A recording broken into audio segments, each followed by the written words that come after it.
Aujourd'hui est un grand jour. Nous quittons le monde du mental, qu'il soit inférieur, qu'il soit supérieur.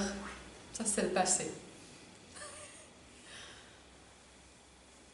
Et demain, nous allons vraiment commencer à nous occuper de l'intuition. Avant d'arriver à la conscience intuitive, Sri Aurobindo parle d'un mental illuminé.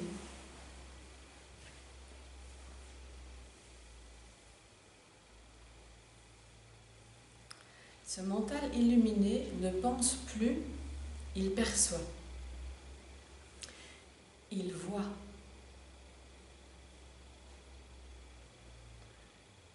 Et il voit de façon multifacette. Pour donner un exemple de ça, on peut se représenter une montagne. On a l'habitude de voir toujours dans le même sens. Des fois, depuis chez nous, on voit une montagne et puis on n'est jamais allé se promener dans la région et on la voit que sous un angle. Et comme vous le savez, si vous avez l'occasion de tourner autour, tout d'un coup vous découvrez, c'est drôle, de l'autre côté, elle a une toute autre apparence, à gauche, à droite. Alors le mental illuminé, il est capable de voir l'avant de la montagne, mais il voit aussi l'arrière, il voit les côtés. Et si vous essayez de vous représenter ça, c'est pas très difficile, mais ça demande quand même d'être très concentré, d'imaginer qu'on voit un objet depuis tous les côtés. Ou si on veut prendre un exemple peut-être plus simple, on imagine qu'on a une pomme dans la main et on la regarde d'un côté, on la regarde par derrière, on la regarde sur les côtés, on regarde la pomme depuis dessous, on la regarde depuis dessus. Et c'est comme si on avait une vingtaine de paires d'yeux qui sont capables de voir l'objet, que ce soit la pomme ou la montagne, et on est capable donc de voir tous les côtés simultanément. C'est un exercice à faire pour essayer de vous représenter ça.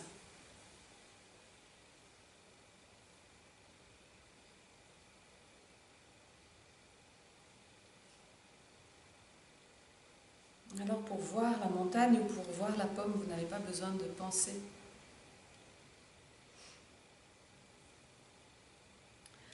Il y a des êtres sur cette planète qui sont très doués pour ça, pour ce mental illuminé, ce sont les dauphins.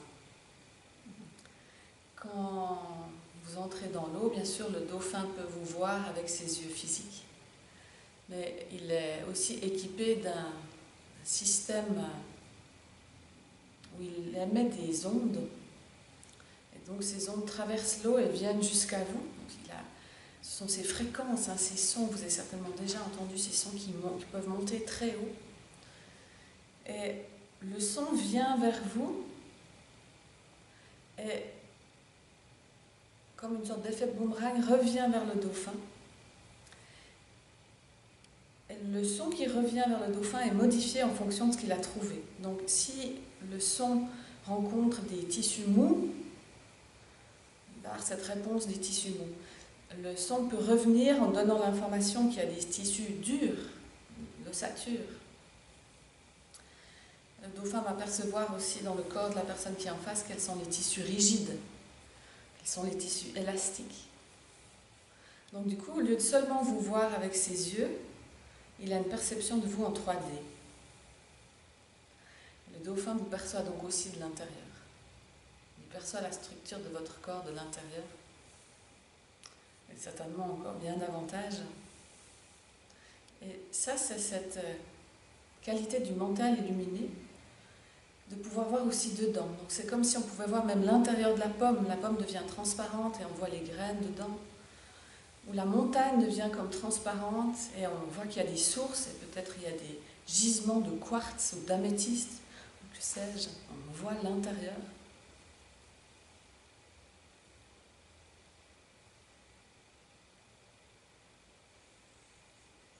Donc une capacité à percevoir multidimensionnel, multicouche.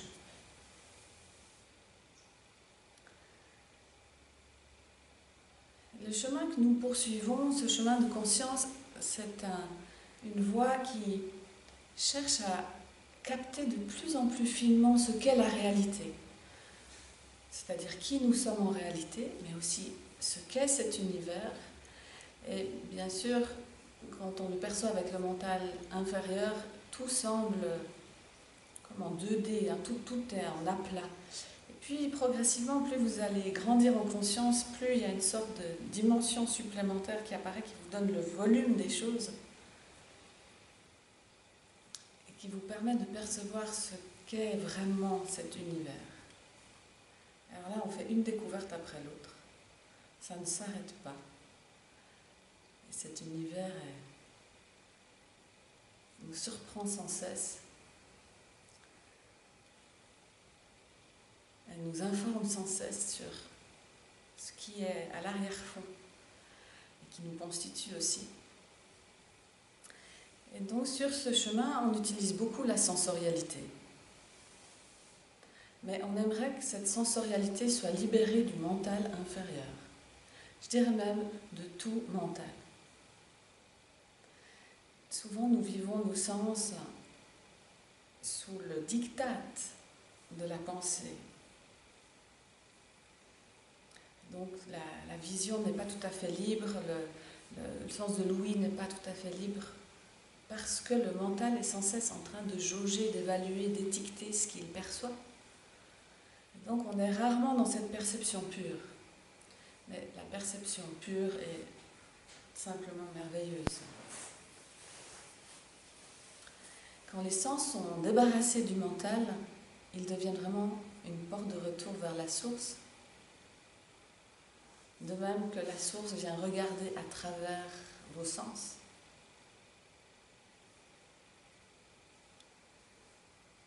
En sanskrit, on appelle les sens les indriyas. Donc il y a 5 indriyas ordinaires, on va dire, grossiers.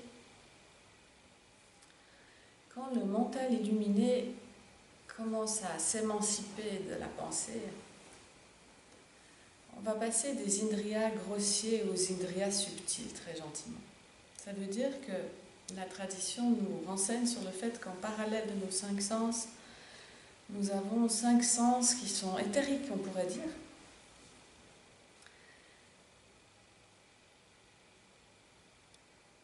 Et là, tout d'un coup, on accède d'une certaine façon à ce à quoi le dauphin a accès, c'est-à-dire des informations plus fines sur la texture de la réalité. Et si je les prends un par un,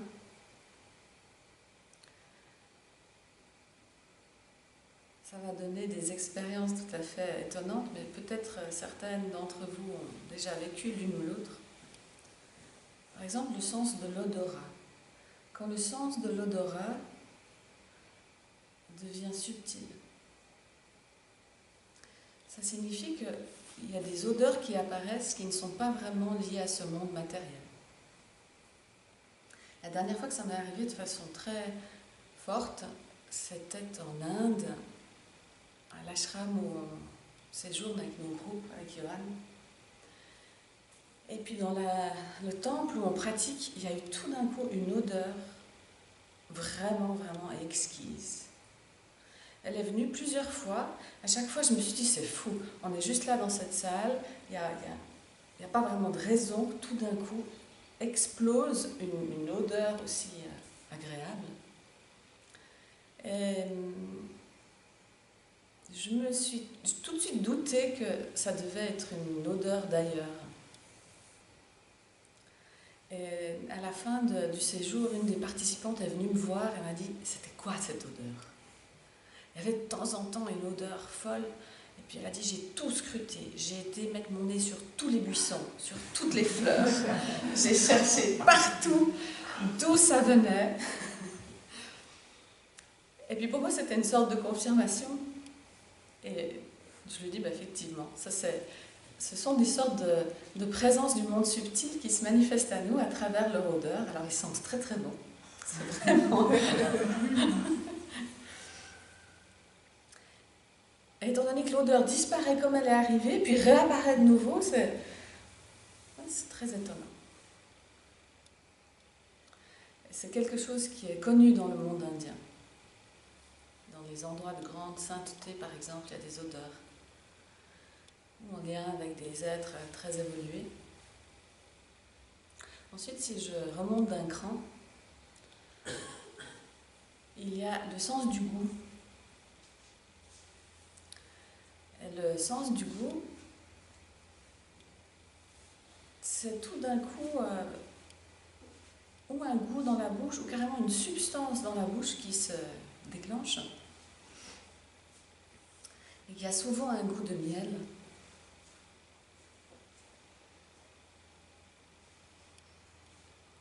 Mahananda Mahi, la grande sainte, parlait de ça.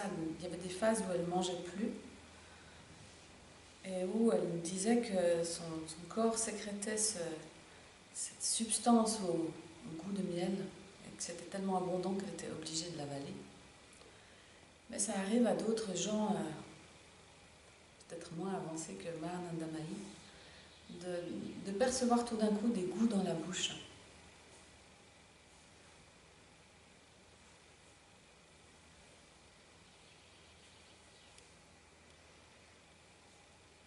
Puis le sens de la vue, alors peut-être on est en terrain un tout petit peu moins inconnu avec ce sens de la vue. Peut-être ça vous est déjà arrivé de voir des lumières un peu étonnantes, vous ne savez pas pourquoi, ou il y a des petits points lumineux. C'est vraiment cette vision subtile qui apparaît. Les petits points brillants, ce sont des manifestations du prana. Le prana peut prendre aussi des formes plus denses. En fait, tout l'espace, pas seulement l'espace, tous les corps également sont habités de ces sortes de petites taches de densité qui sont des manifestations du prana. Il y a aussi des gens qui voient les auras.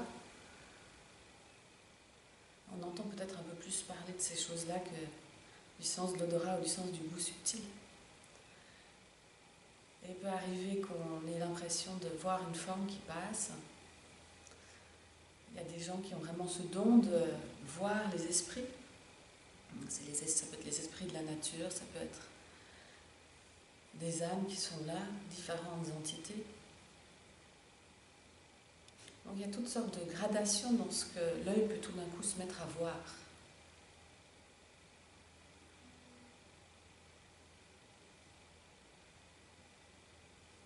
Puis le sens de l'ouïe. Non, j'ai pas. Avant le sens de l'ouïe, le sens du toucher. Le sens du toucher, les gens qui ont un métier de soignant ou de thérapeute le savent. La peau est capable de capter toutes sortes de choses. Les mains, particulièrement, sont capables de sentir toutes sortes de choses qui ne sont pas seulement de l'ordre du physique, mais qui sont de l'ordre de l'information. Ou en donnant un soin à quelqu'un, ça peut être un soin énergétique, ça peut être un massage, mais à travers les mains, tout d'un coup, il y a des informations qui viennent sur l'état de la personne, sur un nœud en elle ou sur son passé. Et les mains sont capables également de sentir l'énergie. Si vous ramenez vos paumes assez proches l'une de l'autre, vous sentez l'énergie. Vous pouvez apprendre à sentir ça chez les autres alors qu'il n'y a pas de contact physique. Et néanmoins, vos mains sont capables, c'est ce qu'on développe quand on fait du magnétisme, sont capables de sentir le champ d'énergie. Comme certaines parmi vous le savent, je suis en train de devenir une inconditionnelle des retraites dans l'obscurité. Et dans l'obscurité, ce qui est assez fascinant, c'est qu'après quelques jours, généralement il faut quand même plusieurs jours pour ça, quand on se déplace dans le noir, on sent le mur avant de le toucher. À peu près à 50 cm du mur, on sait qu'il est là. Parce que toute chose émet une onde de forme, le mur émet une onde de forme, Et si vous voulez, l'organe de perception du mur, c'est votre peau. Et c'est donc la surface de la peau qui sent l'onde de forme, puis après on tend le bras et on dit « Ah ouais !» C'est juste quand même toujours checker, hein. Une fois qu'on se trompe.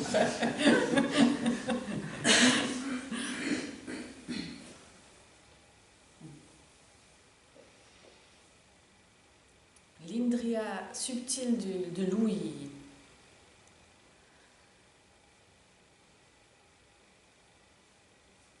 Ce sont des sons qu'on entend et on peut avoir l'impression sur le moment que ça doit être des sons humains. Et si on va voir de là d'où vient le son, il n'y a rien. Dans la nature, on peut assez régulièrement entendre ces choses-là si on est un peu attentif, si on est disponible pour ça. Si on a ouvert notre sens de l'ouïe fine. C'est-à-dire qu'il y a beaucoup d'êtres dans cette nature et beaucoup de contacts. Parfois, on a presque l'impression que les esprits de la nature font la fête. Parfois, ils font de la musique. Et ici, à la Part-Dieu, ça nous est arrivé quand même plusieurs fois.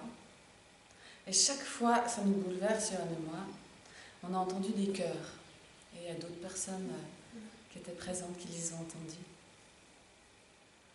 On peut les entendre dans la nature aussi, mais à la Part-Dieu, particulièrement, ce sont des sortes de chœurs célestes.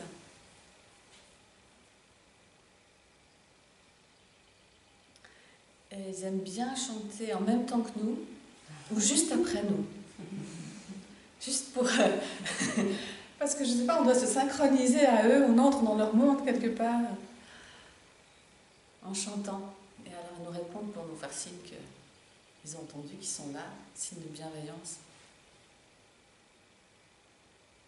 Et je me rappelle d'une fois, chez nous, dans le pâturage, à la montagne, au Val d'Airain, en contrebas, il y avait un campeur qui s'était installé et qui était en train de se faire ses grillades. Et puis tout d'un coup, j'entends cette musique incroyable. Et je me dis, le campeur a dû amener des baffles. Alors du coup, je me déplace et je le regarde depuis en haut. Pas du tout, il est en train de crier ces trucs, il n'y a aucune musique. Et tout d'un coup, cette réalisation, ce que j'entends ne peut pas être humain. C'est d'un autre ordre. Ça, c'est le mental illuminé. C'est quand même mieux que le précédent. Hein. Oui.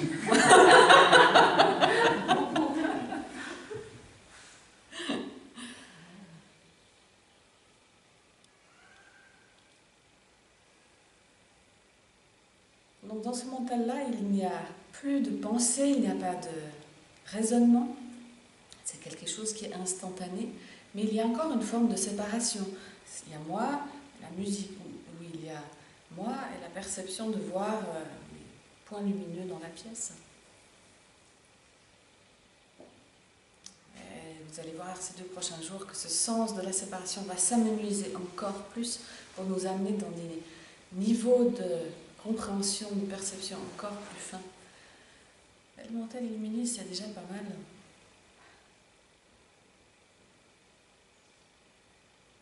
Alors, il existe toutes sortes de pratiques sur les sens, notamment aussi beaucoup de pratiques de nidra.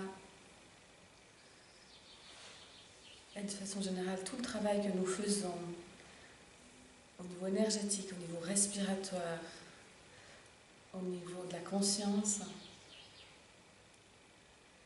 tout cela vise à purifier ce mental inférieur pour qu'il se taise enfin et que donc tout cela puisse fleurir.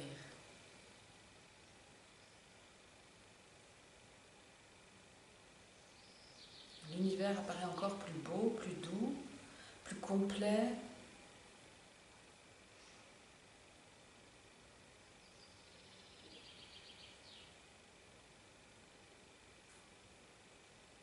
Plus subtil, bien sûr.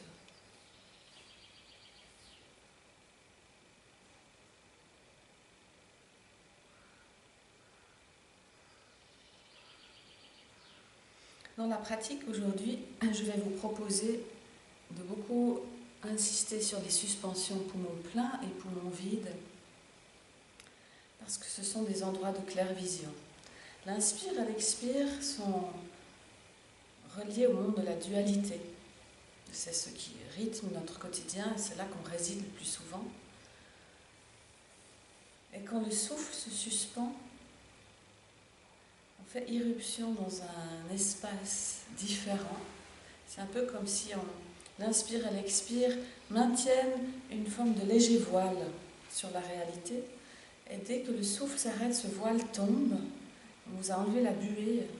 Vos fenêtres sont toutes propres. Vous pouvez vraiment voir encore plus clairement ce qui se passe autour de vous. Et en même temps, les suspensions poumon plein et poumon vide, comme elles sont tellement reliées à ce monde de l'unité, elles nous permettent aussi d'entrer dans un sens de la globalité, dans un sens de la totalité. Et plus les jours vont avancer dans notre retraite, plus on va avoir besoin de ça, de développer ce sens d'être rassemblé, pour reprendre l'expression d'Ersol.